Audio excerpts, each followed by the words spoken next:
Okay. It's like Tyler, the Creator. Okay. Yeah. Is that Ariana Grande? Yeah. What's happening? Hey guys, my name's Kai. Today I want to talk about how to actually improve at TFT. More specifically, I want to share what got me HARDSTUCK Diamond 4 in set 6 to GM 300LP at the beginning of set 7.5. In retrospect, as somebody told me everything that I'm about to share with you today, I feel like I probably could have optimized my rate of improvement significantly more. And the easiest way for me to explain to you how to actually go about improving is that I need you to change your mindset a little bit as to what TFT actually is. Instead of viewing TFT as a game, try to think of it as more of a skill, similar to like skateboarding or piano. How does one become an expert pianist? How does one become a pro skateboarder? The obvious answer is just the practice, right? But how should you actually be practicing? Now, if you play piano like any other Asian dude, like myself included, I played for like 14 fucking years, you probably know that the best way to practice is usually using what are called etudes and scales, which are just these forms of practice that exist that help you understand music theory better, build up your finger dexterity, and increase your pattern recognition. The thing is that these practices are deliberate. There's clear motives that exist that help us improve. But in TFT, we obviously don't have scales or practice books that we can look at, so how do we improve instead? Well, as it turns out, there are actually three, technically four, but I grouped two of them together, general prerequisites that exist that are required in order to create deliberate practice. And luckily enough for us, these can actually be applied to TFT. Just to give you guys some context, Veritasium did a wonderful video called The 4 Things It Takes to Become an Expert, which is a video that is backed by science that goes more in depth with what I'm about to share with you guys today. So if you'd like a more in-depth analysis and why these prerequisites actually exist, I highly recommend going to watch his video after this one, and I'll leave his video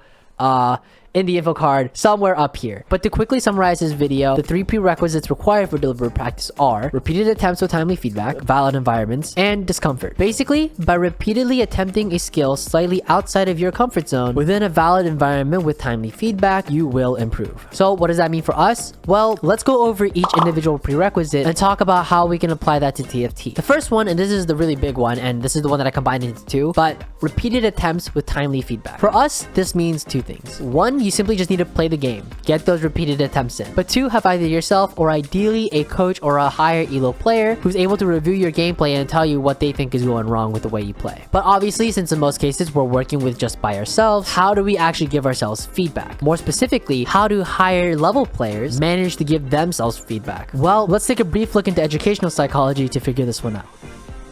Okay. So, I'm like low-key really excited about this because I'm a nerd, but like also because like I have a whiteboard and I've been wanting to use this for a long time and I haven't been able to use it. And we have this fuzzy thing is a microphone, like a new one, and I kind of want to try it out. And it was kind of expensive, so please like the video, help me out. But yeah, no, but like yo, it's kind of lit. Oh, it's magnetic. Anyways, let's get started. So back in, oh, you can't see me. Back in 1931, there's this guy, his name was Vygotsky. And this dude was really cool because he introduced the concept of what is known as the ZPD. This is how we're gonna get better at TFT, okay? And I'm gonna explain how we're gonna use this to our advantage. So what exactly is it? Well, let me explain. Let's say that this circle represents you and your rate of learning and how much you are able to learn on your own. And let's say that this larger circle out here, this is everything that is outside of your ability to learn and outside of your ability to understand because you're still within the circle here, okay? Here's the thing. The ZPD represents this really interesting circle, which actually lies out here. This sort of area here is the ZPD, or the zone of proximal development. And it's really cool because this sort of represents sort of the exponential increase in knowledge that you're able to take in and understand and increase your rate of improvement more. And we can achieve this using what are called scaffolds. And scaffolds, they're instructional methods to help provoke individual problem solving, which I know it sounds complicated, okay, but hear me out. To put this in TFT layman terms, my arm's getting tired. You can learn at like this inner circle rate, or with the help of someone who knows more than you can learn giga fucking infinite. Well, it's not really infinite, but you can learn like significantly more. You know what I mean? Which is pretty dope. But obviously, there's one glaring problem, which is not everybody has somebody to sort of help them push them into the ZPD, right? This is like somebody who's a coach, somebody who's a higher elo than you. Like, we don't all have that, right? So how do we go from here, this inner circle, to this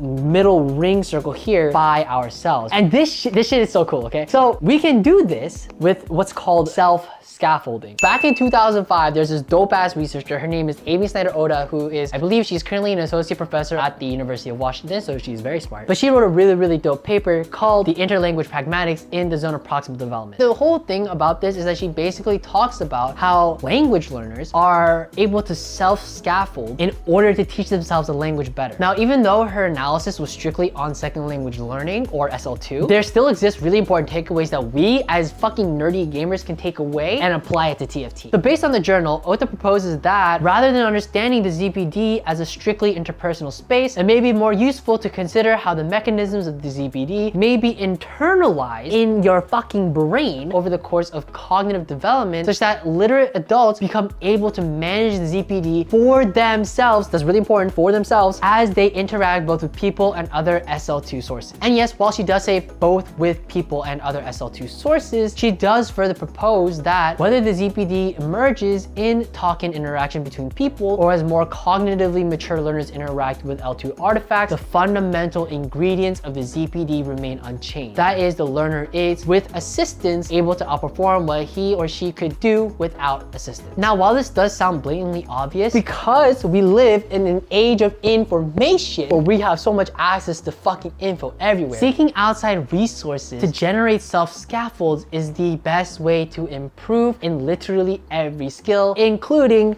TFT. Yes! This is cool. I like this. Okay, anyways, I'm gonna go back.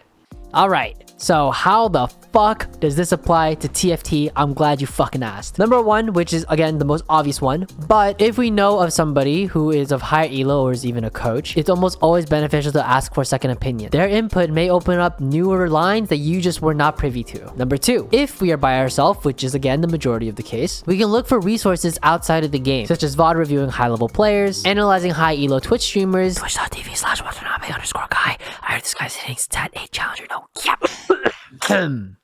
Excuse me. Or even watching informational guides as the one that you're watching right now. These are all outside resources that help us self-scaffold. Just to give you a bit more of an example as to what these self-scaffolds might actually look like, let's say you're watching a high-level player, some challenger level players VOD, and you notice they do something that you wouldn't. Just pause the VOD and ask yourself, right after they made their decision, why did they do that? Build up a habit of asking yourself, why did they do X? Why did they do Y? Why would I have done this, but they chose not to do that? Chances are, unless you're also a high-level challenger, their line of reasoning probably works out better than yours. Finally, you can also improve your self-scaffolding by watching Kai's guides. That's me. But if you want some variety, because you don't want to eat A5 Wagyu steak every single night, I feel you, sometimes you're craving some sushi or some Italian. Yeah, I get it. I know how it is. I relate to the people. Holy fuck. I guess there are other YouTubers that you could take a look at, and I guess there are a few that I think are doing a great job making informational content. So I guess I'll leave their YouTube channels in the description box below for you to check them out. But don't even think about fucking cheating on me, you bastard. Te amo, puta.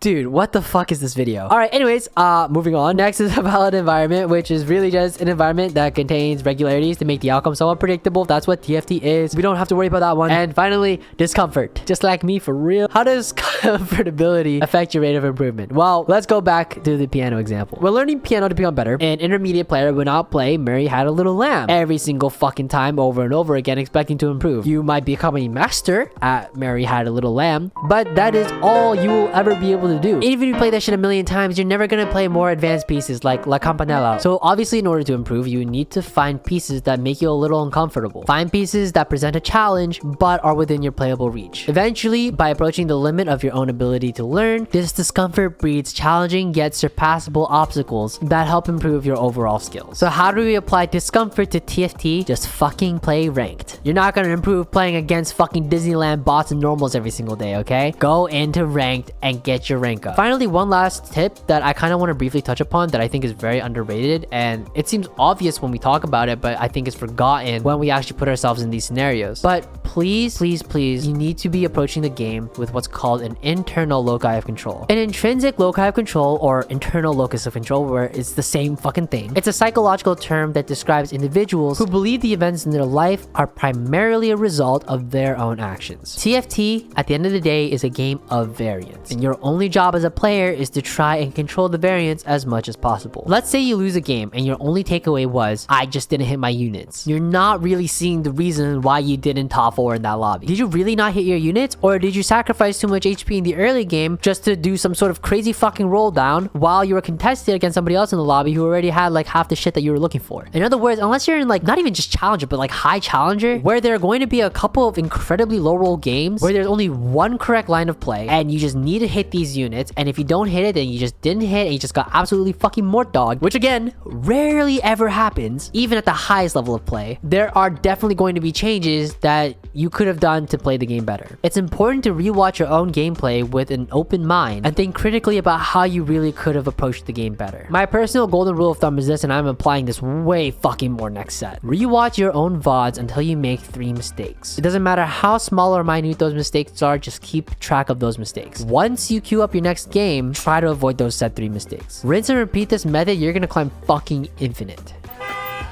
Get in, loser. Climbing fucking infinite! Alright, but thanks for making it to the fucking end of the video. I'm gonna leave last week's video right over here so you can self-scaffold some more, or don't fucking do it. I don't care. I'm not your dad. What? Anyways, I know everybody leaves at this point in the video. I'm gonna go. Okay, bye-bye. Also follow me on Twitch. Okay, bye.